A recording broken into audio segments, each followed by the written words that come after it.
Mega low shoutout po sa lahat ng Tekram community at especially po kay Tatay Tekram at sa buong family Malalastas. At sana guys, itong video po na ito ay panoorin nyo ang about sa live po ni Tatay Pore, ni Tek Pore o ni Tek Jun at ni Tatay Ram about nga po dito sa mga anash o mga salita ng mga wakwak na ito na hanggang ngayon po pa rin po ay talagang hindi pa rin po tumitigil sa pagiging gahaman sa mga kagamitan itong batang kargador na ito. At ito nga po ay nabanggit nga po ni Tek Pore na itong mga wakwak nga na ito ay walang laman ng mga utak nila na utak lata lang po, di ba? At sinabi nga po dito ni Tek Pore, ito nga pong sinilang Tita Irene ay masyadong maldita nga daw po ay nagbigay po ng gaan, nagbigay po ng pera ay bawi naman at parang nga dito sa kanyang boyfriend na si Francesca nga po na di ba nga po ay nabanggit po dito sa live po ni Tek Pore kagabi na doon na po natutulog sa bahay po ni Tatay Tekram at doon po sa bahay ni Tek Jun na pati nga daw po ang toothbrush at sabon nga po nitong Francis na ito na talagang open na open po itong sa Francis na to sa family Malalastas o sa kumpan po ng mga bawat pamilyang Malalastas. At nga po dito ay nabanggit nga po ni Tek Jun na ito nga pong mga wakwak na ito ay talagang masyado nilang pinag-iinteresan nitong mga gamit at pera nitong batang kargador na alimbawa na lang po yung pera, yung gamit, di ba, alahas, di ba, masyado po nilang pinag-iinitan o masyado nilang pinag-iinteresan, di ba? Nakikita po dito kung gaano po sila kagahaman sa mga gagamitan nitong batang kargador na ito. Subalit nga po, ito nga pong batang kargador na ito ay hindi niya nga po pinapansin ang kanyang mga gamit, lalong-lalo na po ang pera at alahas, di ba po? Dahil hinayaan niya po, di ba? Siyempre, alam po natin, kaya ayaw pumunta nitong batang kargador na ito sa bahay po ng Malalastas o kay Tatay Tekram na siguro nahihiya siya o pinipigilan po siya dahil nandyan po lahat ang kanyang mga wakwak na nasa likod po niya, di ba? At ito nga po, itong si wakwak nga po ay nabanggit nga din po sa kanila na pati walis tambo po ay binabawi nga daw po niya, di ba? Tapos nagbigay pa po, di ba? Kung nagbigay ka ng pera 500 pesos tapos gusto mong bawiin, hello, masyado ka namang di ba? Yung mga ganun lang 500 pesos para saan babawiin mo, binigay mo pagmamahal tapos babawiin mo ngayon, di ba? Ano pa lang ba yung mabibili ng 500 pesos mo, Lola D, di ba? Tapos ang dito pa po ay talagang si Nanay Apple ay nabanggit pa nga po nila itong si Nanay Apple na mas matalas pa daw po ang mga pangil lang wakwak kasi sa sarili niyang nanay nitong batang kargador na talaga naman na wala namang ginawa itong nanay niya na si Nanay Apple na wala naman po talagang itong kaalaman o sa pagdating sa pagiging magulang dito sa bata na ito wala po siyang pinaninindigan, di ba? At alam naman po natin na wala po siyang disposisyon sa kanyang sarili. Kumbaga, yung iniisip lang talaga niya ay pagiging makasarili niya lang bilang isang ina, di ba? Kung hindi yung bisyo lang yung iniisip niya, di ba? Hinayaan niya yung kanyang anak na mapunta sa ibang tao, di ba? Tapos sasabihin pamilya, nag-post nga po itong isa na pamilya. Bakit? Pamilya mo ba ito? Diba? Yun na lang masasabi ko sa iyo, Ninong Steve o Ninong Stephanie na nagpo-post ka, pamilya mo ba ito? Diba? Tapos sa bawat post na, kagaya nitong itong Irene na to, diba? Kung mag-post ay salita o lingwahe ng mga sokla, diba? Na anas-anas, diba? Yun po kasi yung salita ng mga hindi ko naman inaano yung mga yung mga LGBTQ dito sa kanilang lingwahe na sinasabi nga po dito ni Tek Pore na ano ba tong mga to, sokla, di ba?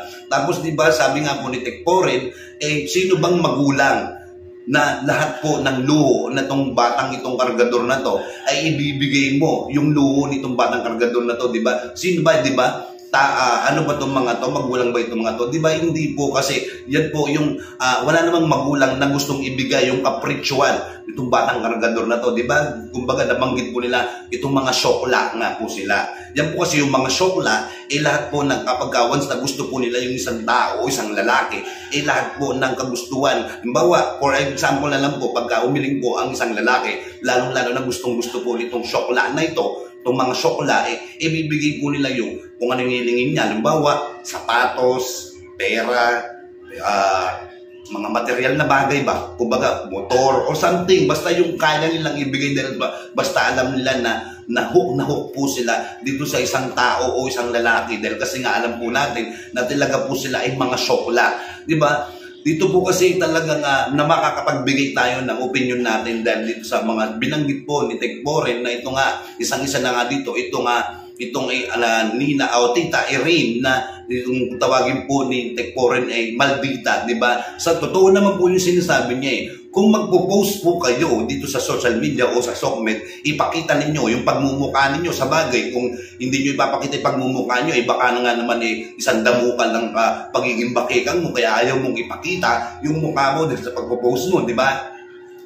Kagaya na lang po nitong ninong Stephen na to, talagang hindi po siya talaga tumitigil ubusan ng pera, ultimo sentimo daw po, di ba, na kailangan ibibigay niya daw lahat. Tapos, di ba, tapos nadamay pa ang pangalan ni Senator Rapi Tulfo dito na magpapa-DSWD daw, di ba, tatawag daw ng 911, pagdating daw sa Pilipinas is DSWD o Bantay Bata 164, di ba, o kaya 7610, di ba po? Yung mga ganyan po kasi dapat po yan, pag nagpo-post po kayo, kung gusto niyo po magreklamo o mag-post, bigay niyo, ipakita niyo yung pagmumukha ninyo, o kung gusto niyo magreklamo, pumuwi kayo dito sa Pilipinas, hindi yung post lang kayo ng post, yan po ba yung pagiging edukado ninyo? Hindi, kasi diyan po natin nakikita kung gaano kayo kaliit o kung gaano kakitid ang mga utak ninyo, di ba? Na hanggang sa ngayon nakikipaglaban kayo sa katotohanan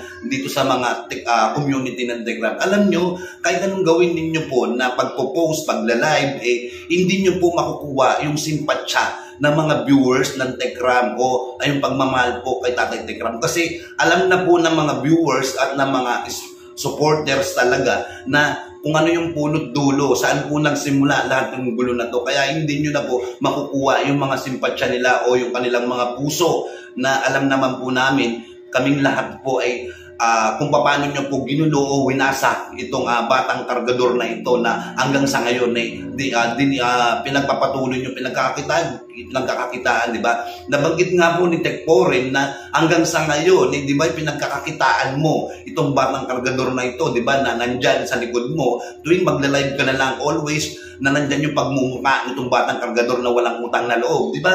Kung tutuusin po, dapat kayo po talaga ang dapat ireklamo dito dahil ginagamit nyo talaga itong bata, di ba?